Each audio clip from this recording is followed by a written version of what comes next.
Hi guys. जैसा कि आप जानते हैं कि वन नेशन वन इलेक्शन का मुद्दा वर्तमान में सबसे ज्वलंत मुद्दा बना हुआ है, जिसको लेकर हमारी पॉलिटिकल पार्टीज, हमारे लीडर्स, हमारे स्टूडेंट और हमारी सोसाइटी भ्रम में जी रही है। तो आइए जानते हैं दिल्ली की मशहूर हस्ती रोहित सर से, जो टेस्ट वर्ल्ड के फाउंडर हैं और हजारों सिलेक्शन यूपीएससी में दे चुके हैं, कि what are the advantage and disadvantage about one nation and one election and what we should be implement or not। तो सर आप क्या सोचते हैं, क्या one nation one election implement होना चाहिए? क्या इंडिया इस सिचुएशन में है कि हमें वन नेशन और वन इलेक्शन को इम्प्लीमेंट करना चाहिए? देखिए, अगर मेरा मानना है तो अभी इस सिचुएशन में तो नहीं है हम, उसके लिए अभी थोड़ा सा समय का इंतज़ार करना पड़ेगा और उसके लिए काफ़ी संसाधनों की आवश्यकता भी है अभी। लेकिन मेरे ख्याल से जो मेरा ओपिनियन है वो ये है कि वन नेशन वन इलेक्शन जो है वो होना चाहिए भारत में, क्योंकि उससे बहुत सारे फ़ायदे हैं। देखिए, हर एक सिक्के के दो पहलू होते हैं, ठीक है? वैसे ही वन नेशन वन इलेक्शन के भी दो पहलू हैं, लेकिन जहाँ तक मेरा मानना है इसके फ़ायदे ज़्यादा हैं और नुकसान कम है। तो इस हिसाब से ये है कि वन नेशन वन इलेक्शन जो है उसको लागू होना चाहिए। सर, क्या कुछ लोग ये इल्ज़ाम लगा दे कि भाई जो वन नेशन वन इलेक्शन का जो एजेंडा है बेसिकली वो वन नेशन वन इलेक्शन ना हो के वन नेशन वन पार्टी का है। तो क्या आपको लगता है कि भाई बीजेपी अपनी पार्टी की सर्वसत्ता के लिए इसको प्रमोट कर रही है, या क्या इससे लोगों के जो एक ये मुद्दा है कि भाई जो स्टेट के जो राइट्स है बेसिकली वो दब जाएंगे? क्योंकि फिर जो बड़ी पार्टी, जैसे अभी भी जो वोटिंग हो रही है बेसिकली वो मोदी के नाम पे होती, ना कि कोई जो क्षेत्रीय आधार पे जो क्षेत्रीय नेता उनको कोई जानता ही नहीं है। तो क्या आपको ऐसा लगता है कि ये एक पार्टी का मुद्दा है या वाकई में देश के हित के लिए इसके कई फायदे भी है? हालांकि ऐसा नहीं है, तो क्या ये वाकई में किसी पार्टी का एजेंडा ना होकर देश हित में है, या ये पार्टी तक ही बस लिमिटेशन है इसकी? देखिए, मेरे मानने में है कि हम इसको ऐसे नहीं कह सकते हैं, क्योंकि जैसे आपने कहा ये बहुत सारी पार्टियां कह रही है कि एक पार्टी का एक थोपा गया प्रोपेगेंडा है। ऐसा नहीं है, ये समय के अनुसार एक जो चेंजेस हमें लाने चाहिए, समय के अनुसार अगर आपने चेंजेस नहीं करे तो बहुत सारी चीज़ें आपकी असफल हो जाती है। तो एक समय की मांग है। दूसरी बात, जैसे बहुत सारे लोग कह रहे हैं कि छोटी मोटी पार्टियां, जैसे आपने भी सवाल में पूछा कि इससे छोटी मोटी पार्टियां हैं वो दब जाएंगी, या जो मोदी है वो उनका जैसे अभी ब्रांड है वो चल रही है। तो मोदी ने अपने आप को ब्रांड बनाया है।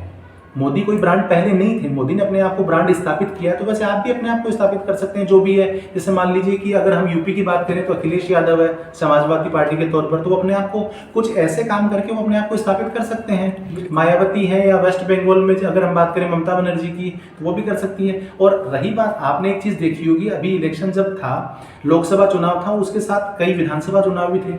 तो फिर तो ये होना चाहिए कि अगर बीजेपी सत्ता में आ रही तो सभी जैसे जो विधानसभा चुनाव हुए वहां पर भी बीजेपी आनी चाहिए थी।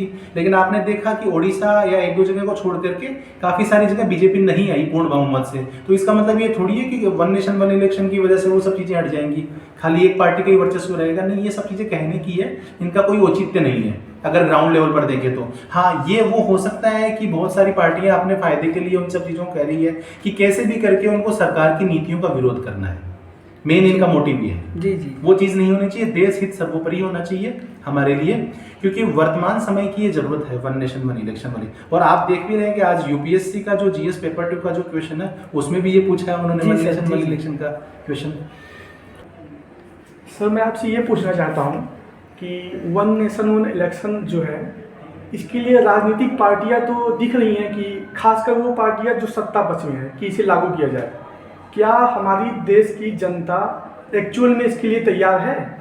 जबकि ये ऐसा लगा जैसे सरकारी संघवाद पे ये प्रहार है। जबकि और जो विपक्ष में भी पार्टियां, जैसे मैं कांग्रेस जो इस समय सबसे बड़ा दल है, वो पूर्ण रूप से स्टार्टिंग से इसका विरोध करता आ रहा है। तो प्लीज़ बताएं आप वन नेशन वन इलेक्शन के लिए हमारी जनता को कि इसके क्या फ़ायदे हैं, इसके क्या नुकसान हैं, ताकि वह जागरूक हो सके और हमारे देश की नीतियों में अपना समर्थन दे सके। प्लीज़ करें। देखिए, आपकी बात बिल्कुल सही है। आपने ये सवाल पूछा कि क्या मतलब राजनीतिक पार्टियां इसका विरोध भी कर रही हैं और इसके पक्ष में भी हैं। तो जो सत्ता पक्ष में जो पार्टी है जो इसको लेकर के आ रही है बीजेपी, वो इसके पक्ष में है। बाकी आपने एक चीज़ देखी होगी कि विपक्ष की जो पार्टियां होती हैं वो सरकार की, उनका काम ही यही है कि सरकार की नीतियों की आलोचना करना, उनमें कमियां निकालना। क्योंकि अगर कमियां नहीं निकालेंगे तो फिर सही रूप में, वास्तविक रूप में लोकतंत्र स्थापित नहीं होगा या लोकतंत्र नहीं होगा उस देश में, ठीक है जी। तो उसमें वो तो चीज़ें हैं ही। अब रही बात इसके पक्ष विपक्ष की, तो इसके बहुत सारे फायदे हैं और उसके अलावा नुकसान भी है। फायदे इसके क्या हैं? फायदे इसके ये हैं कि एक तो समय की बचत होगी, पैसों की बचत होगी। जैसे फॉर एग्जांपल हम देखते हैं कि जैसे अभी मैं कल परसों एक ऐसे पढ़ रहा था, एक बहुत अच्छे स्टूडेंट ने एक ऐसे लिखा था कि उसकी ड्यूटी चुनाव के दौरान लगी। तो वहीं पर ही एक चाय वाले ने एक मतलब नॉर्मली उसमें कहा कि मतलब कि यहाँ पर तो आए दिन चुनाव ही चलते रहते हैं, वही सब चीज़ें चलती रहती है। तो उसके संदर्भ में उसने बहुत अच्छी एक स्टोरी लिखी थी, तो वो मैंने देखा काफ़ी अच्छी, मुझे इंटरेस्टिंग स्टोरी लगी। मतलब ऐसे वगैरह की भी उसकी शुरुआत कर सकते हैं। तो मेरा कहने का मतलब ये है कि जैसे इसके फ़ायदे ये हैं कि संसाधनों की बचत होगी, समय की बचत होगी, पैसों की बचत होगी, साथ ही साथ आपको कल्याणकारी योजनाओं पर ध्यान लगाने के लिए समय मिलेगा। दूसरा, एक विश्व में एक संकेत ये जाएगा कि देखिए पार्टी की या मतलब वहाँ के लोग जो है वो जैसे जो भी सत्ता पक्ष है उसका फेवर कर रहे हैं, तो विश्व में भी हमारी एक धाक जो भी वर्तमान में जो है वो और ज़्यादा अच्छी हो जाएगी, ठीक है जी। और उसमें बहुत सारी विदेश नीति में भी हमारे में सुधार देखने को मिलेगा। और जो देश पहले भारत को तवज्जो नहीं दे रहे थे वो अभी वर्तमान में क्यों तवज्जो दे रहे हैं? क्योंकि एक पार्टी की पूर्ण बहुमत की सरकार आई थी काफ़ी समय बाद में, इसलिए उसको हमारे देश को और ज़्यादा तवज्जो देने लग गए, हमारी नीतियों के बारे में सुनने लग गए, हमारी बातों को सुनने लग गए। हमारे नेता को जो पहले पीछे रहता था वो अब आगे विश्व को लीड कर रहा है। तो ये सब चीज़ें एक्चुअल में उस नेता की नहीं है, उसकी जो सीटें आई हैं उस वजह से उसकी वो पॉपुलरिटी है इस तरीके से। अब इसके नुकसान भी इसके अलावा ये हैं।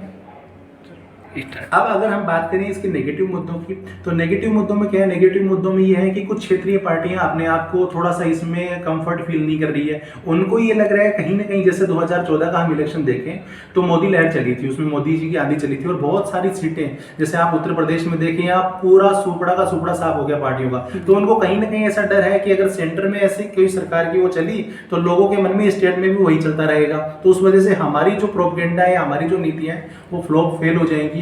उसके अलावा इसके लिए एक चीज और कही जाती है, जैसे अभी आपने देखा कि लोकसभा चुनाव जो है हमारा वो 7 चरणों में हुआ। 7 चरणों में क्यों संपन्न हुआ? क्योंकि हमारे पास प्रॉपर इंफ्रा नहीं था उसके लिए। तो जैसे अब मान लीजिए कि फॉर एग्जांपल पूरे देश में एक साथ चुनाव होंगे, विधानसभा के भी होंगे और लोकसभाओं के भी होंगे, तो उसके लिए आपको ईवीएम की बहुत अधिक आवश्यकता पड़ेगी। तो वो कहीं ना कहीं वो इसका एक नेगेटिव पॉइंट है कि उसके लिए फिर आपको उन सब चीज़ों की व्यवस्थाएं करनी पड़ेगी, ठीक है। और इससे लेकिन बहुत सर एक सवाल और पूछना था आपसे कि जो ये वन नेशन वन इलेक्शन है, क्या ये वाकई में धरातल पे हमारे देश में बदलाव ला पाएगा, या फिर चीन और रूस जैसे हमारे यहाँ पता चले साम्यवादी शासन एक ही पार्टी लगातार भी चलती रहे और तानाशाही ला दे, या ऐसा भी हो सकता है? इस पर थोड़ा सा देखिए। वैसे तो एक मुद्दा ये भविष्य का मुद्दा है, भविष्य के मुख में अभी ये मुद्दा, इसके बारे में अभी हम कुछ कह नहीं सकते, क्योंकि एक बार इसके जैसे ये लागू होने के बाद में इसका क्या रिजल्ट निकल करके आ रहा है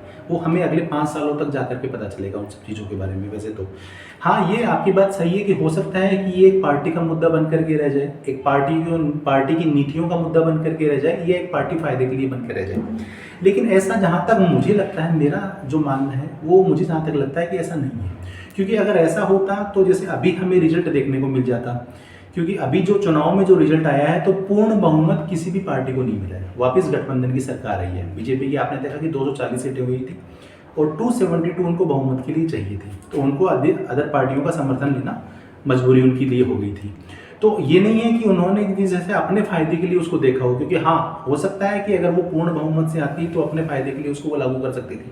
और रही बात इसकी भविष्य की, तो भविष्य में ये कैसी रहती है, क्या रहती है, वो इसकी नीतियों के ऊपर डिपेंड करेगी कि सरकार की नीतियाँ देश विरोधी रह रही है या देश के हित में रह रही है या किसी एक पार्टी विशेष के लिए रह रही है, वो उन सब चीज़ों पर डिपेंड करेगी। क्योंकि आपने देखा कि जैसे चीन है, आपने कहा कि साम्यवादी शासन वगैरह है, रशिया का चीन है, तो चीन पर वहाँ पर क्या है कि वहाँ पर नीतियों को थोपा जाता है, और यहाँ पर क्या है कि लोकतांत्रिक शासन है, तो यहाँ पर नीतियों को थोपा नहीं जाता है, और यहाँ पर सरकार एक लोकतांत्रिक रूप से चुनकर आती है और लोकतांत्रिक रूप से ही वह कार्य करती है।